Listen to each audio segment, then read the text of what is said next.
আমি বিভিন্ন জায়গা থেকে মোটামুটি 20টা নোট করেছি এবং প্রত্যেকটা নোটের পিছনে কোরআন হাদিস দিয়েছি।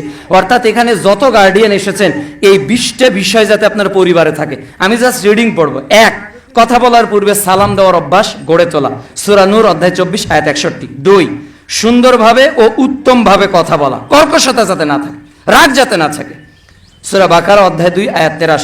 3, অনার্থক ও বাজে কথা পরিহার করা, অনার্থক ও বাজে কথা, যে কথাতে নেকিও নাই, অনার্থক, দুনিয়ারও কোনো লাভ নেই, এই কথা পরিহার করা, সূরা লোকমান অধ্যায় 31 আয়াত 19।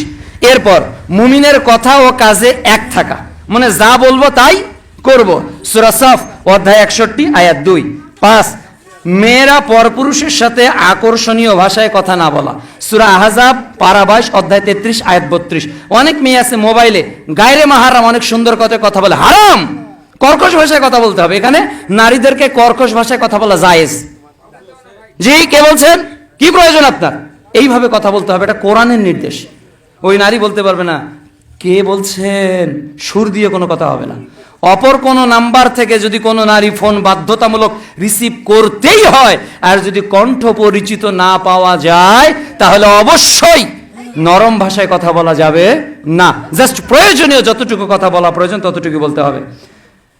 এরপর 6 নম্বর, আল্লাহ সুদ, ঘুষ, জেনা, অশ্লীলতা, গান বাজনা, নেশা, মদ, জর্দা, গুল, মাদকতা, বিড়িকে হারাম করেছেন, এগুলো খাওয়া যাবে না।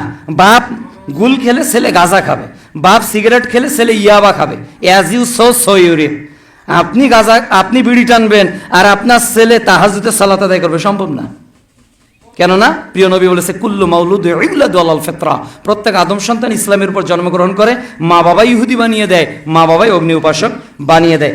এরপর হালাল ও পবিত্র রিজিক উপার্জন করা, যাবতীয় হারাম থেকে বিরত থাকা। আগেরটা দলিল সূরা মাইদা অধ্যায় 5 আয়াত 90, সূরা আরাফ অধ্যায় 7 আয়াত 195।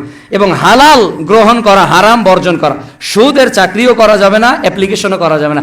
ব্যাংকে ডিজি কি বলে ওটা টাকা জমা রেখেছে অনেক সরকারি চাকরিজীবীরা, ডিপিএস হারাম, জমা রাখা যাবে না, নিষেধ। টাকা পাইলাম আমি অবসরে 5 লাখ টাকা 50 লাখ টাকা ব্যাংকে জমা রাখলাম, প্রতি মাসে 50,000 টাকা করে নিচ্ছি, পরিবার চালাচ্ছি, সুদ, মায়ের সাথে জেনা করার পাপ, হারাম। এই পরিবারে কখনো আলেম তৈরি হবে না। এরপর গুরুত্বপূর্ণ, ওটা হলো 3টা আয়াতে আছে, সূরা বাকারা অধ্যায় 2 আয়াত 168, আয়াত 172, সূরা মুমিনুন অধ্যায় 23 আয়াত 51। এরপর নারীদের পূর্ণ পর্দার সহিত চলাফেরা করা, কোন নারী বাইরে যাবে হাত মোজা, পা মোজা, মুখ ঢাকা ছাড়াই, এই পিতা হলো দায়ুস। দায়ুসের আলোচনা করেছে, দায়ুস কারা, আর দায়ুসুল ইয়াদখুলুল জান্নাহ, এই বিষয়ে আর যাব না, সূরা আহজাব অধ্যায় 33 আয়াত 33 আয়াত 59। এরপর কোন বাড়িতে টিভি রাখা যাবে না। আমাদের বাড়িতে টিভি নেই, কয় বছর থেকে নেই আমরা নিজেরাই জানি না। আমার বাড়িতে তো এই বাড়ি হয়েছে থেকে টিভি নেই। ডিসলাইন তো একেবারে সুদ খাওয়ার চেয়েও হারাম, এটা মানুষকে জেনার দিকে নিয়ে যায়। কোনো মুসলমানের বাচ্চার বাড়িতে ডিসলাইন থাকতে পারে না, সে যদি মুসলমান হয়। কোন মুসলমানের বাচ্চার বাড়িতে ডিসলাইন থাকতে পারে না। এই প্রত্যেকটা ডিসলাইনের 95% ফিলিস্তিনের মুসলমানদেরকে মেরে ফেলার পক্ষে ব্যয় করতেছে ইহুদিরা। দেখেন কয়টা চ্যানেল মুসলমানদের আর কয়টা কাফেরদের, আপনি হিসাব মিলিয়ে দেখেন ওরা কাদেরকে সহযোগিতা করবে। আল্লাহর বিধান অনুযায়ী বা'দুহুম আউলিয়া বা'দ, ইসরায়েল হিন্দুস্তানের বন্ধু, হিন্দুস্তান ইসরায়েলের বন্ধু, বা'দুহুম আউলিয়া বা'দ, সূরা মাইদার আয়াত নাম্বার 51। কাজে কখন এগুলো রাখা যাবে না। এরপর প্রতিদিন 5 ওয়াক্ত সালাতে অভ্যস্ত হতে হবে পরিবার সহ। এরপর কোরআন তেলাওয়াত করতে হবে যা আমাদের জন্য হেদায়েত স্বরূপ। এরপর হাদিস পাঠ করতে হবে যা আমাদের উত্তম আদর্শ, সূরা আহজাব অধ্যায় 33 আয়াত 21। এরপর তওবা, প্রতিনিয়ত তওবা করা, কখন মারা যাব জানি না, সূরা ফুরকান অধ্যায় 25 আয়াত 70। এরপর কবরের কথা স্মরণ করা যা সাহাবীরা প্রতিনিয়ত করত, সুনানে তিরমিজি 2308 নম্বর হাদিস। এরপর দান সাদাকা করা যা কিয়ামতের দিন দলিল হবে, আস-সাদকাতু বুরহান, সহিহ মুসলিম 223 নম্বর হাদিস। এরপর পিতামাতার সাথে উত্তম আচরণ করা, সূরা বনী ইসরাইল অধ্যায় 17 আয়াত 23 ও 24। নিজে ও নিজের পরিবারকে জাহান্নাম থেকে বাঁচা, সূরা আহজাব অধ্যায় 66 আয়াত 6। এবার রাসূল সাল্লাল্লাহু আলাইহি ওয়াসাল্লাম বলছেন যেটা, আলা কুল্লুকুম রাঈন ওয়া কুল্লুকুম মাসউলুন আন রাইয়াতি, সহিহ বুখারী 2554। তোমরা প্রত্যেকে দায়িত্বশীল, তোমাদের দায়িত্ব সম্পর্কে জিজ্ঞাসা করা হবে।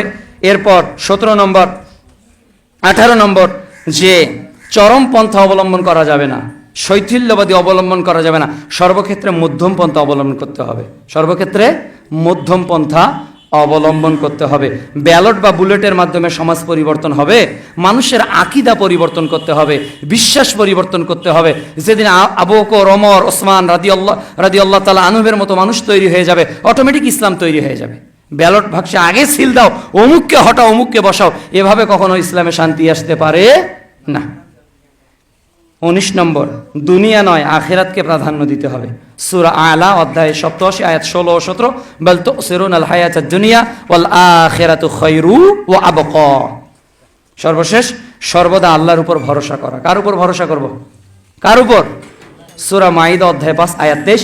তাহলে এই 10টি ঈমান ভঙ্গের কারণ ও পরিবারের জন্য 20টি নাসিহা, এবং শেষে লিখেছে আসুন না আমরা প্রত্যেকেই পরকালের স্থায়ী জীবনের জন্য ক্ষণস্থায়ী দুনিয়ার মায়াকে ছেড়ে দিয়ে রবের পথে বাকি জীবনটা কাটিয়ে দেই। আসুন না আমরা রবের কাছে বিক্রি হয়ে যাই। রবের কাছে বিক্রি হতে চান তো? কিনে নিক না আমাদের গোটা দেহ, মাল, ধন, সম্পদ, আমরা রবের কাছে বিক্রি হয়ে যাই সবাই। কতই না উত্তম খরিদ্দার আল্লাহ, যদি আমরা নিজেকে রবের জন্য বিক্রি করে দিতে পারি। মহান আল্লাহ রাব্বুল আলামিন আমাদেরকে যেন তৌফিক দান করেন। আল্লাহুম্মা আমিন।